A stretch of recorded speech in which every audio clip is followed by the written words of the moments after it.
نحمده ونصلي على رسوله الكريم اما بعد کہ ہم جان کے دشمن کو اپنی جان کہتے ہیں محبت کی اسی مٹی کو ملک ہندوستان کہتے ہیں کہ جب اپنا قافلہ اس عزم و یقین سے نکلے گا جہاں سے چاہیں گے راستہ وہیں سے نکلے گا وطن کی ریت مجھے ایڑیاں رگڑنے دے مجھے یقین ہے کہ چشمہ یہیں سے نکلے گا صدر عالی وقار، قابل قدر اور قابل احترام اور ہمارے درمیان بیٹھے ہوئے عظیم ہستی اور میرے اساتذہ کرام، سب سے پہلے میری طرف سے آپ تمام ناظرین کو ملک ہندوستان کی آزادی کی مبارکباد پیش کرتا ہوں۔ یہ وہی آزادی کا دن ہے کہ جس کو حاصل کرنے کے لیے ہمارے آباء و اجداد نے بہت ساری مشکلات و مصائب کا سامنا کیا تھا۔ یہ وہی آزادی کا دن ہے کہ جس کو حاصل کرنے کے لیے ہمارے آباء و اجداد نے بہت ساری قربانیوں کو پیش کیا تھا۔ یہ وہی آزادی کا دن ہے کہ جس کو حاصل کرنے کے لیے مہاتما گاندھی نے خود کو بھوک سے دوچار کیا تھا۔ یہ وہی آزادی کا دن ہے کہ جس کو حاصل کرنے کے لیے اشفاق اللہ خان نے پھانسی کے پھندے کو چوم لیا تھا۔ صدر عالی وقار، یہ وہی آزادی کا دن ہے کہ جس کو حاصل کرنے کے لیے سردار بھگت سنگھ کو جب پھانسی کے پھندے پر لٹکا دیا گیا تھا، اس وقت سردار بھگت سنگھ نے جو الفاظ دکھائے تھے کہ اب بھی جس کا خون نہ کھولا خون نہیں وہ پانی ہے، جو دیش کے کام آئے نہ وہ بیکار کی جوانی ہے۔ صدر عالی وقار، ملک ہندوستان کی تاریخ بول رہی ہے کہ ملک ہندوستان کو آزاد کرانے میں بہت سے لوگوں نے اپنا اہم رول ادا کیا ہے۔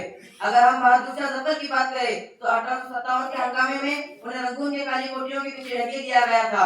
اس وقت ایک انگریز آیا اور وہ کہنے لگا، دمدمے میں دم نہیں اب خیر مانگو جان کی،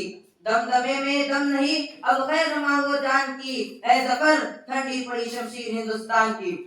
اس وقت ظفر نے جو الفاظ اور جواب اس انگریز کو دیا تھا کہ غازیوں میں بو رہے گی جب تلک ایمان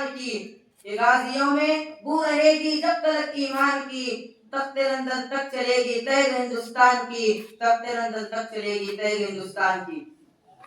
صدر عالی وقار، ملک ہندوستان کو آزاد کرانے میں صرف بزرگوں کا ہی رول نہیں بلکہ ملک ہندوستان کو آزاد کرانے میں بچوں سے لے کر بڑوں تک ہر ایک نے اپنا ایک عظیم رول ادا کیا ہے۔ تاریخ کے کسی کونے میں خودرام بوس کا بھی ذکر آتا ہے کہ جنہوں نے 17 سال کی عمر میں اپنی جان کو نچھاور کر دیا تھا ملک کے نام۔ صدر عالی وقار، آج آپ کو ہر طرف سے ملک ہندوستان کی آزادی کی مبارکباد پیش کی جا رہی ہے اور دیش بھکتی کا ثبوت دیا جا رہا ہے، لیکن حقیقت میں اصل دیش بھکتی تو یہ ہے کہ جب کسان تپتی ہوئی دھوپ کے نیچے پورے ملک ہندوستان کے لیے اناج کو پیدا کرتا ہے۔ اصل دیش بھکتی تو یہ ہے کہ جب ملازمین سرکاری دفتر میں رشوت دیے بغیر کام کو اپنی ذمہ داری سمجھتا ہے۔ اصل دیش بھکتی تو یہ ہے کہ جب ملک ہندوستان میں رہنے والا ہندو، مسلمان، سکھ، عیسائی آپس میں مل کر دیش بھکتی اور دیش کے لیے محبتوں کا پیغام عام کرے۔ صدر عالی وقار، میں آپ کو ایک بات بتانا چاہتا ہوں کہ ہماری یہ خوش قسمتی ہے کہ ملک ہندوستان میں ہندو بھی پیدا ہوا، مسلمان بھی پیدا ہوا، سکھ بھی پیدا ہوا، عیسائی بھی پیدا ہوا، لیکن ہماری یہ بد قسمتی ہے کہ یہاں انسانیت پیدا نہیں ہوئی۔ اگر یہاں پر تمام مذاہب قبول کر اگر یہاں امن کا پرچار ہونے لگا تو ہمارا جو دیش ہے وہ سج جائے گا، سنور جائے گا اور اس کا جو ڈنکا ہے وہ دیش ودیش میں گونجے گا۔ آخرکار میں تمام ناظرین کے سامنے چند اشعار پڑھ کر اجازت چاہتا ہوں۔ ایک دوجے کا ہم ستی سمان کریں گے، جھگڑا نہ کبھی ہندو مسلمان کریں گے۔ ایک دوجے کا ہم ستی سمان کریں گے، جھگڑا نہ کبھی ہندو مسلمان کریں گے۔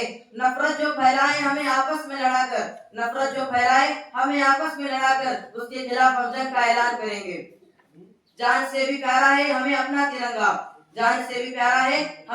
ترنگا، اس کے لیے ہم اپنی جان کو بھی قربان کریں گے، جھگڑا نہ کبھی ہندو مسلمان کریں گے۔ السلام علیکم ورحمۃ اللہ وبرکاتہ۔